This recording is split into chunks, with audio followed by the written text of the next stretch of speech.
Hello everyone. Today we will discuss multiple choice questions which are based on the topic of image formation by spherical mirrors, that is convex or concave mirrors. Okay, so let us quickly start with the first question, and it is question number 29 in the book. So the question says that the real image formed by a concave mirror is larger than the object when the object is. So what is that case where the real image is larger than the object? Okay, so at a distance equal to radius of curvature, they are talking about the center of curvature. So this is not the answer, because in this case the image is same in size as that of the object. At a distance less than focal length, so it means they are talking about f and p. So here the image is not real, but here the image is virtual, so this option is also wrong. Between the focus and the center of curvature, so in this case the image is formed beyond c, and it is real and it is large. Okay, so this can be the answer.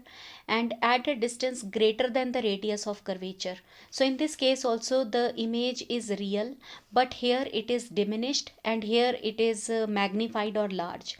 So it is option number C which is correct, that the object is between the focus and the center of curvature, right? And the image will be formed beyond center of curvature, and it will be real and larger than the object, right? Question number 30. The real image formed by a concave mirror is smaller. Okay, it's a real image and it is smaller than the object. So where should the object be? Between the center of curvature and the focus. So I don't think this is the answer, because in this case the image is real but it is magnified, and in the question the image should be smaller. At a distance greater than the radius of curvature, now this can be the case, because if greater than the radius means that beyond center of curvature. Okay, it means beyond center of curvature. So in this case the image will be formed between c and f, and it will be smaller. Okay, so we can think about this option. At a distance equal to radius of curvature, so it means that right now the object is at c, and it is a case where the image and the object are of the same size, so this is surely not the answer. And at a distance equal to the focal length, now in this case the image is real, it is inverted also, but it is highly magnified. So the question says that it should be a real image and smaller. So this is option B, which is the correct answer that we were thinking earlier also, that the object should be at a distance greater than the radius of curvature. It means more than the center of curvature. So the object should be beyond C. So B part is the correct answer. Moving to question number 31. The image formed by a concave mirror is virtual, erect and magnified. Now, if you know that there are total 6 ray diagrams, and out of the 6, the virtual image is formed only in one case, when the object is between focus and pole of the mirror. Okay, so the position of the object is at the focus. This is wrong, because the image formed is real. Between the focus and center of curvature, that is f and c, in between that, so this is also wrong, because here also the image is real. At the pole, so it is the center of the reflecting surface of the mirror, we cannot place the object at the pole, that is wrong. And between the pole and the focus, so yes, this is the correct answer, that is less than the focal length of the mirror. If we place the object at this position, the image will be virtual, erect and magnified. So D option is the correct one. Then 32, that the image formed by a concave mirror is real, inverted and of the same size as the object. So this same size says that the object should be at the center of curvature. Okay, same size of the image and object is formed only when the object is at the center of curvature. Okay, so at the focus, no, because it will be highly magnified. Then between the center of curvature and focus, it will be magnified, it is also wrong. At the center of curvature, so this is the correct answer. Okay, so the answer is C part. And beyond center of curvature, the image is diminished. Okay, so same size image is formed at the center of curvature. Then question number 33. The image formed by a concave mirror is real, inverted and highly diminished. Now the word highly diminished is coming, and we should know that highly diminished is also called as a point sized image. And point sized image means here we are indirectly talking about the focus. So the image is formed at focus in under what conditions? So let us read the options. So the option says that it is between pole and focus. So this is absolutely wrong, because in this case the image formed is virtual, but here real is being asked. It is at focus, so it is also wrong, because highly diminished they are asking, but in this case it is highly magnified, so this is also wrong. Okay, at the center of curvature, so this is also wrong, because in this case the size of the image is equal to the size of the object, so this is again the wrong option.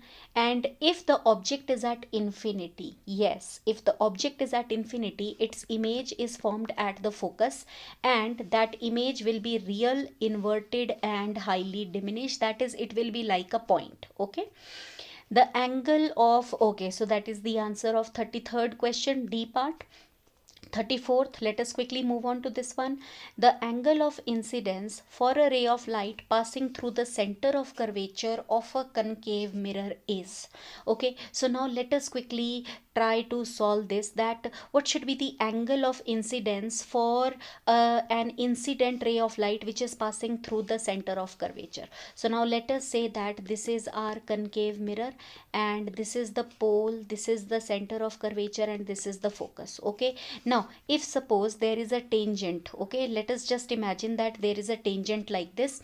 So is this tangent normal to the mirror, because it is making a perpendicular with this tangent. Okay, so if this is the normal and the incident ray of light is also passing through the center of curvature, can we see that principal axis is passing through the center of curvature? So can I say that incident ray of light falls normally on the mirror? And if the incident ray of light falls normally, we all know that angle of incidence will be 0 degree in this case. So what is the answer, that what should be the angle of incidence for a ray of light which is passing through the center of curvature? It should be 0. Now with the center of curvature, we not only mean that a horizontal ray, it can be a ray like this also. So now we all can see that, suppose this is the incident ray which is passing through the center of curvature. Now suppose I make a tangent at this point. Okay, so is this also perpendicular with this? So we all can say that this is also falling normally, and whenever the incident ray of light falls normally, the angle of incidence becomes 0 degree, right? So it can be on any direction, right? It can be on this side also. So in this case also the angle of incidence will be 0 degree. So any that ray of light, incident ray of light, which passes through the center of curvature, the angle of incidence is going to be 0, and hence the angle of reflection will also be 0. So we can say that it will retrace its path. The reflected ray will retrace its path, right? So very very interesting question. Question number 34, answer is C part. Let's quickly then move on to question number 35. So in a concave reflector of a torch, so we might have seen that in a torch, like I'll try to just make the first part of it. So a torch has a structure like this, and there is a shiny reflector like this. So if we just see the shiny reflector, it is curved inwards, it means that it is also behaving like a concave mirror, and the bulb of the torch is at the center. Okay, so the bulb is placed at, so where is the bulb placed at? We all should note that the bulb is at the focus of the reflector, because you know that if the bulb is at the focus, suppose this is the reflector and this is the focus point of that, and here the bulb is present. Okay, so if the ray of light is like this, incident, right, then it will strike with the reflector, concave shape wala jo reflector hai beta, and then will that reflected ray become parallel? So a torch gives powerful parallel beam of light because the bulb is at the focus, and when the bulb is at the focus, the reflected rays, they become parallel to each other, and hence a torch produces a powerful parallel beam of light. Okay, so question number 35 is also done, that the bulb is at the focus of the reflector. Moving on to 36th question. The focal length of a small concave mirror is 2.5 centimeter. Okay, so there is a small concave mirror and the focal length, that is from P to F, the distance is given to be 2.5 centimeter. Okay, so this is the focal length of it. In order to use this concave mirror as a dentist mirror, the distance of the tooth from the mirror should be.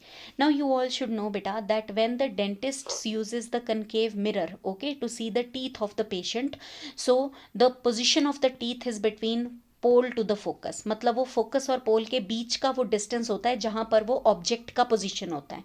अब इस case में object क्या है? Object है teeth, तो वो 2.5 से कम होना चाहिए क्योंकि हमारा 2.5 है पी टू एफ का डिस्टेंस. सो देखो 2.5 दिया है फर्स्ट, ये गलत है क्योंकि ये तो फोकस वाला आ गया, right. So this is at the focus. Okay, 4.5 ये तो एफ और सी के बीच का गैप आ गया. फिर 3.5 ये भी एफ और सी के बीच का गैप है. लेकिन जब हम 1.5 की बात करते हैं तो ये वो डिस्टेंस है जो फोकस और पोल के बीच का जो गैप है, और यही पोजीशन होती है डेंटिस्ट मिरर में टीथ की, right. So the correct answer is 1.5, right. So this is how we solve multiple choice questions, right. So I hope that you have enjoyed the video and you have understood very nicely that what are the ways how we can make the questions easy for us. So thank you everybody for watching this tutorial.